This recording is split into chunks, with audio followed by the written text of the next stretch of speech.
শান্তিকামী মুক্তিকামী মানুষের একজন নেতা হিসেবে সকল দলের কাছে নিয়ন্ত্রিত নেতা। বলেন ঠিক না? বিশ্বের বিরুদ্ধে আহ্বান।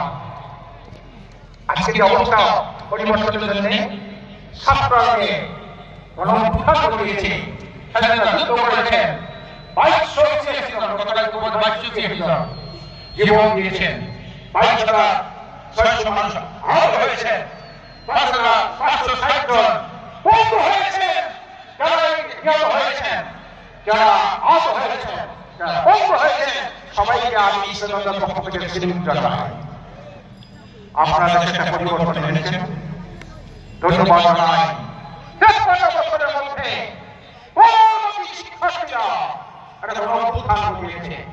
সেটা ছাত্রদের এই গণঅভ্যুত্থানের এক পর্যায়ে সকল রাজনৈতিকগণ এই ছাত্রদের সাথে সহমতি প্রকাশ করেছেন। আমরাও করেছি, তাদের সাথে বৈঠক করেছি, এই ছাত্রদের সমন্বয়কারীদের সাথে। সংগ্রামের আমার এখন এই মুহূর্তে দরকার একটা দেশপ্রেমিক জনতা ঐক্যমত্য চাই, যারা দেশকে ভালোবাসবে, দেশের জন্য রাজনীতি করবে, দেশ উন্নয়নের রাজনীতি করবে, মানুষের খুন বন্ধ হবে, জুলুম নির্যাতন বন্ধ হবে। এই ধরনের একটা জাতীয় ঐক্যমত্য চাই না। বিশ্বে জাতীয় ঐক্যমত্য আহ্বান করেছে। বিশ্বে বলেছেন এই হোক না কেন, যারা দেশপ্রেমিক, দেশকে ভালোবাসবে, দেশ উন্নয়ন চায়, মানুষের মুক্তি চায়, মানুষের বাস্তবতা চায়, তাদের সবাই কি ঐক্য হবে। আমরা জানি ইতিমধ্যে যাদের কিনা সংগ্রাম করেছি, সমস্ত দলকে নিয়ে বিএনপি থেকে শুরু করে ডান বাম সকল দলকে নিয়ে আমরা সংগ্রাম করেছি। বিশ্বাস করেছেন সবাইকে নিয়ে আমরা একটা জাতীয় ঐক্য বন্ধ করে দিতে হবে। অন্যায়ের বিরুদ্ধে, দুর্নীতির বিরুদ্ধে, সন্ত্রাসের বিরুদ্ধে, টাকা পাচারকারীর বিরুদ্ধে, খুনের বিরুদ্ধে, মিথ্যা হত্যা মামলা বিরুদ্ধে আমাদেরকে ভোটাধিকারের দাবিতে আমাদের উন্নয়ন করতে হবে। আমরা সরকারকে বলতে চাই, রাজনীতির উন্নত পরিবর্তন আসার আগ পর্যন্ত আপনারা সরকারে থাকবেন, আমরা সার্বিক সহযোগিতা করব আপনাদের। এটির মধ্যে লক্ষ কোটি টাকা বিরাট সম্পদ।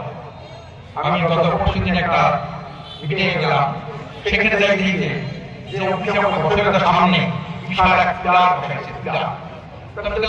ইন্ডিয়ার বর্ডার কেন এই পিলার বসাইছে অবৈধভাবে, নদীর টাকা দখল করেছে সেই সরকারের খাস জমি হিসাবে এই পিলার বসিয়েছে। তাতে বলল আরেকটা নামক একটা বড় ফ্যাক্টরি আছে, আর বড় বড় ইন্ডাস্ট্রি সব অবৈধ টাকা, সেই পিলারটা আছে সারা দেশে লক্ষ লক্ষ কোটি টাকা বিরাট সম্পত্তি, যেই মধ্যে কেউ উদ্ধার করতে পারে নাই, সেটাই সরকার হাতে নিয়েছে। তারা এই সম্পদ উদ্ধার করে রাষ্ট্রীয় সম্পদে তারা পরিণত করবে। এক্ষেত্রে সাধারণ মানুষের কি হবে? আমি সরকারকে এই কাজের জন্য ধন্যবাদ জানাই। দৈনিক মাত্রায় সচিব ছিল, আইসি ডিআইসি ছিল, এসপি ছিল, ওসি ছিল, তাদেরকে অপসারণ করতে সরকার ইউনিভার্সিটিগুলোকে দলীয় একটা ক্ষেত্র, দলীয় রাজনীতির ক্ষেত্র বানিয়েছেন। সেই ধরনের ভাইস চ্যান্সেলর, পুরো ভাইস চ্যান্সেলর, রেজিস্ট্রারদেরকে তারা অবসারণ করে সেখানে শিক্ষার প্রতি অনুরাগী ভালো শিক্ষককে তারা নিয়োগ দিয়েছে। এজন্য আমি এই সরকারকে অন্তর্বর্তীকালীন সরকারকে ধন্যবাদ জানাই। 18 লক্ষ কোটি টাকা বিদেশে পাচার হয়েছে, এই সরকার বলেছে এই টাকাগুলো আমরা সব ফেরত আনবো। যারা বিশ্ব ব্যাংকের সাথে আমাদের কথা বলে এই টাকাগুলো আমরা ফেরত আনবো, এবং যারা অবৈধভাবে টাকা করেছেন, অবৈধ সম্পদ করেছেন, সেগুলো বাজেয়াপ্ত করে আমরা রাষ্ট্রীয় কোষাগারে জমা করব। এই কাজের জন্য এই সরকারকে ধন্যবাদ জানাই। ঠিক না? ধন্যবাদ। এই সরকার বলেছে দুর্নীতির সাথে জড়িত, সন্ত্রাসের সাথে জড়িত, মানুষের জীবন যারা ছেড়ে ফেলছে, তারা কেউ রাজনীতি করতে পারবে না। আমরা এই কথার সাথে একমত। এই কথাটা তো আমাদের নিকটে এসে আছে। দুর্নীতিবাদের কোনো রাজনীতি নাই, সন্ত্রাসীদের কোনো রাজনীতি নাই, খুনিদের কোনো রাজনীতি নাই, টাকা পাচারকারীদের কোনো রাজনীতি নাই। সেই কথাটা কিন্তু এই বর্তমান সরকার বলেছে। আমরা এই সরকারকে ধন্যবাদ জানাই। দুর্নীতিবাদের রাজনীতি, সন্ত্রাসীদের রাজনীতি, মানুষের অধিকার হরণকারীদের রাজনীতি, মিথ্যা মামলাকারীদের রাজনীতি, সংগ্রামের ব্যাপার, একটা আমূল পরিবর্তন দরকার। এই জন্য আমরা দেশপ্রেমিক জনতা থেকে সকল দল যারা বেশিরভাগ আন্দোলন আমরা একত্রে করেছি। এই সকল দল মিলে আমরা কিন্তু আন্দোলন করছি বেশিরভাগের মধ্যে। আমরা একটাই দাবি ছিল আপনি সুষ্ঠু নির্বাচনটা দেন, বলে ঠিক না? আশা করে দাবি ছিল একটাই সুষ্ঠু নির্বাচন দেন, আপনি সুষ্ঠু নির্বাচন দেন, আপনি সরকার চালাবেন।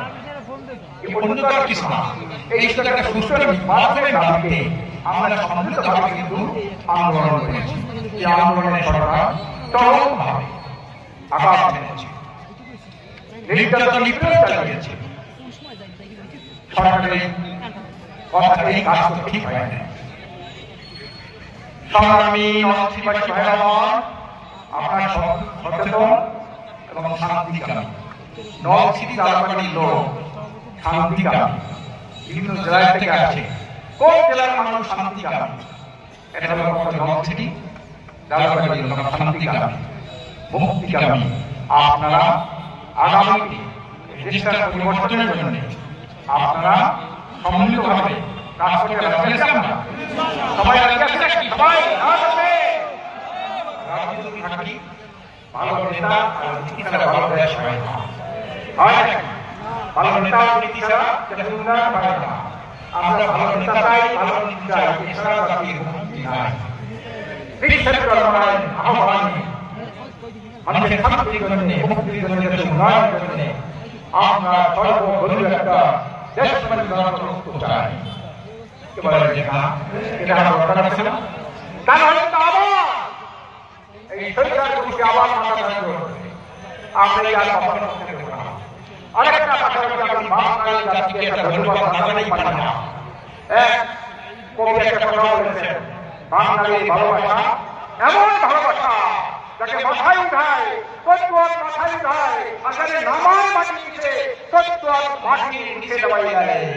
বাঙালির 1977 সালে মুসলিম লীগকে ভোট দিয়ে ক্ষমতায় বসিয়েছিল, তলোয়ার করেছিল, রোজগার থেকে পাকিস্তান, বাংলাদেশ থেকে পাকিস্তান, এই বলে আহ্বান এই কথা বলেছিল।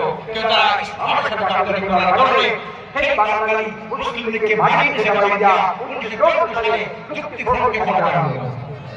আমান খারাজা খারাজা কুল্লাহু, আমান দাখালা দাখালা কুল্লাহু। বাঙালিরা ভালোবাসে, তদ্দুত মাঝে মধ্যে হয়, তাকে ভালোবাসে না, তাকে মাটির নিচে দেওয়া হয়। ঠিক না? এই বাঙালি 1970 সালে এরকম পাশে ভোট পেয়েছিল, আমাদের ভাষায় পেয়েছিল, কিন্তু 72 সালে সেই দেশের বাঙালি মাটির তদ্দুত নিচে দেওয়া হয়েছিল। আমান দাখালা দাখালা কুল্লাহু, আমান খারাজা খারাজা কুল্লাহু। আবার এই সরকার 1991 সালে দেশ ক্ষমতা পেয়েছিল, আবার 93 সালে তাকে আবার ক্ষমতাসীন করলো। এই বাঙালি আবার এই আওয়ামী লীগকে ক্ষমতা আনলো, আবার আওয়ামী লীগ বাড়ালো। এই আওয়ামী লীগ সরকার আগে এই সরকারকে ক্ষমতা রেখেছিল, আর যেটা কমিউনিস্ট তাকে তদ্দুয়ার মাটির নিচে দাবিয়ে দিল। বাংলাদেশ চাই পরিষ্কার চাই, এদেশে রাজনীতি সিকিম থাকবে না, দুয়াশি করবেন না, দুর্নীতি সন্ত্রাস করবে না। এই দেশের বাঙালি ইমানদার বাঙালিকে বসে থাকবে না। আপনার আপনাদের মাটির তদ্দুয়ার নিচে দাবিয়ে বলেন না, ঠিক না? এই প্রশ্ন আছে তো নাকি? অন্যায়কারীর বিরুদ্ধে, দুর্নীতিবাজের বিরুদ্ধে, ভোট চুরির বিরুদ্ধে আমরা যদি ইনশাআল্লাহ আমি সমস্ত রাজনৈতিক দলকে আহ্বান জানাই, বিগত দিন দেখা গেছে 25 আসুন দেশটাকে একটা করোনা রাষ্ট্র তৈরি করুন। হিসেবে আহ্বান করুন দেশটাকে একটা সুখী, দুর্নীতি দুঃশাসন সন্ত্রাস মাদক মুক্ত একটা সুখী সমৃদ্ধ করোনা রাষ্ট্র প্রতিষ্ঠা করা। এজন্য আসুন সবাই আমাদের কাজ করি যে করোনা এমন একটা রাষ্ট্র হবে যেখানে দুর্নীতি থাকবে না, সন্ত্রাস থাকবে না, মাদকাসক্ত থাকবে না, খুন গুম থাকবে না, কোনো নির্যাতন হবে না। এরকম একটা রাষ্ট্র চাই। রাষ্ট্র এই করোনা রাষ্ট্র বাস্তবায়ন করতে চাই। আমরা সবাই চাই নাকি? সবাই কল্যাণ চাই তো? এই কল্যাণ রাষ্ট্রের পক্ষে আপনারা জবাব দেবেন। কৃষক, শ্রমিক, মেহনতি মানুষ যে যেখানে পাবেন, আমি সমস্ত রাজনৈতিক দলকে আহ্বান জানাই, আসুন সবাই কল্যাণ রাষ্ট্র প্রতিষ্ঠার জন্য আমরা ঐক্যবদ্ধ হয়ে আমরা আন্দোলন করি, তাদের সাথে এই দেশের এই স্বাধীনতা, এই শান্তি, কল্যাণ